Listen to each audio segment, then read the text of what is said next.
What if a horror movie was more than just a story? What if a script written in an office was somehow a blueprint for a real-life nightmare? It's a chilling thought, but for years, a persistent rumor has circulated online. The idea that a single film managed to predict a gruesome murder down to the last terrifying detail. Today, I want to explore Hollywood's most disturbing connection to the real world and search for that one prophetic film. Does it actually exist? Or is the truth something far more sinister? Join me as we investigate where the line between fiction and reality begins to blur. Section 1. The Myth of the Murder Prophecy. The idea is magnetic. A story so powerful, it bleeds into reality. It taps into our fears about the unknown. The concept that art can hold a dark, predictive power. We've all seen films that feel intensely real, so it's a short leap to ask, could a movie actually foretell the future? This has become a modern urban legend. Online forums and podcasts are filled with theories, connecting tenuous dots between B-list slashers and unsolved crimes. They point to coincidences, a similar weapon, a familiar location, a victim who shares a name. It's easy to get lost in the patterns. The human brain is wired to find them, to seek narrative in tragedy. However, when you pull on these threads, the narrative unravels. The search for a genuine case within the horror genre of a film predicting a specific, unforeseeable murder comes up empty. There is no script that served as a crystal ball for a killer. The truth, as it so often is not supernatural. But that doesn't make it any less horrifying. The influence isn't from fiction to the future. It's a twisted, two-way street. The real secret is not about prediction, it's about inspiration. And the influence flows in two distinct and equally chilling directions. Section 2. The first direction. When real-life nightmares create movie monsters. Before a monster ever appears on the silver screen, it often walks among us. The most iconic villains in horror history weren't born in a writer's room. They were ripped from the headlines. This is the first direction of influence. Real-life, inspiring art. Take the case of Ed Gein in Plainfield, Wisconsin. In 1957, his quiet farmhouse was discovered to be a house of horrors. What police found was the stuff of nightmares. Furniture made from human skin, bowls made from skulls, and clothing crafted from bodies he'd exhumed from local cemeteries. Gein's acts of macabre craftsmanship were so shocking, they became the blueprint for some of cinema's most terrifying figures. Robert Bloch, the author of Psycho, lived just miles away and became obsessed with the quiet neighbor who had a monstrous secret. That obsession became Norman Bates. Years later, Tobe Hooper would draw on the same gruesome details for his masterpiece, the Texas Chainsaw Massacre.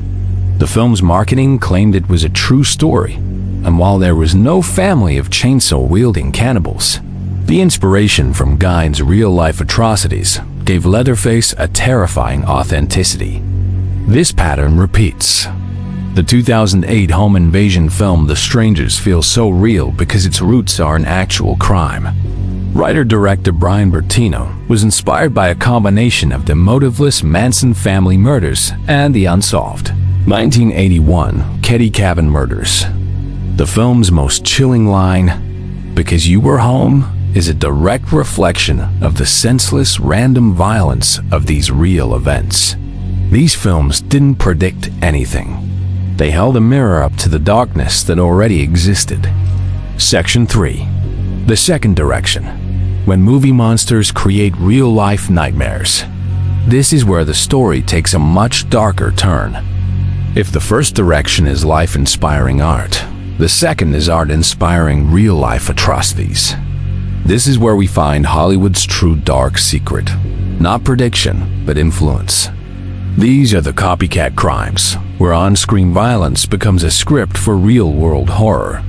Perhaps no film is more tragically linked to this than Wes Craven's 1996 meta-slasher Scream. The film, which deconstructed horror tropes, ironically became the catalyst for its own real-life horror story. In 2006, 16-year-old Cassie Jo Stoddart was house-sitting when two of her classmates, Brian Draper and Tori Adamczyk, attacked and stabbed her approximately 30 times. When police investigated, they discovered Draper and Adamczyk had filmed themselves, documenting their plan. On tape, they explicitly stated they were inspired by Scream and wanted to be famous, just like the killers in the film. They became known as the Scream Killers. This wasn't an isolated incident. The 1994 film Natural Born Killers, Oliver Stone's satire on media glorifying violence, created a perfect storm of controversy and was cited in numerous crimes. Most notably, the case of Benjamin Darras and Sarah Edmondson, who, after watching the film, went on a crime spree that left one person dead and another paralyzed. As a result, a landmark lawsuit was filed against the filmmakers, though they were not held legally responsible. Similar copycat crimes have been linked to films like Child's Play and the Saw franchise, where perpetrators mimicked specific scenes or adopted the killer's persona. Section 4. The gray area. When life imitates art by coincidence. Between life-inspiring art and art-inspiring life, there's a strange gray area. These are instances where a real crime bears an uncanny resemblance to a film, but without clear evidence of direct influence. It's not a prediction, and it isn't a copycat. It's a case of life accidentally imitating art. The most prominent example is the 2009 horror film Orphan. The movie follows a couple who adopts a 9-year-old girl named Esther, only to discover she is actually a 33-year-old woman with a rare form of dwarfism and a violent history. Years after the movie came out, a case emerged that was shockingly similar. In 2010, an Indiana couple, Christine and Michael Barnett, adopted a 6-year-old Ukrainian girl named Natalia Grace, who also had dwarfism. The Barnetts began to claim that Natalia was an adult masquerading as a child and that she had threatened their family. Christine Barnett even referenced the movie, stating, "The movie Orphan is exactly what happened." The Barnetts eventually had Natalia's legal age changed to 22 and moved her into an apartment alone, which led to neglect charges against them. The case is incredibly complex. Natalia and her new guardians fiercely denied the Barnett's claims, and a DNA test later suggested Natalia was a child when she was adopted. But whether the Barnetts truly believed their life was mirroring the film, or if they used its plot to justify their actions, remains a point of intense debate.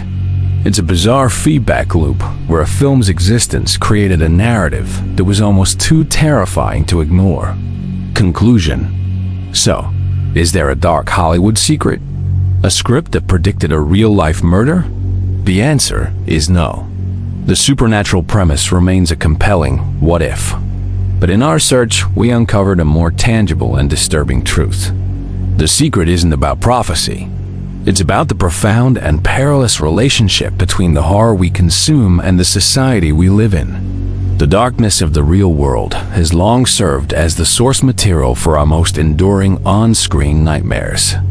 But the more unsettling truth is what happens when that reflection is distorted, when the monster steps out of the screen.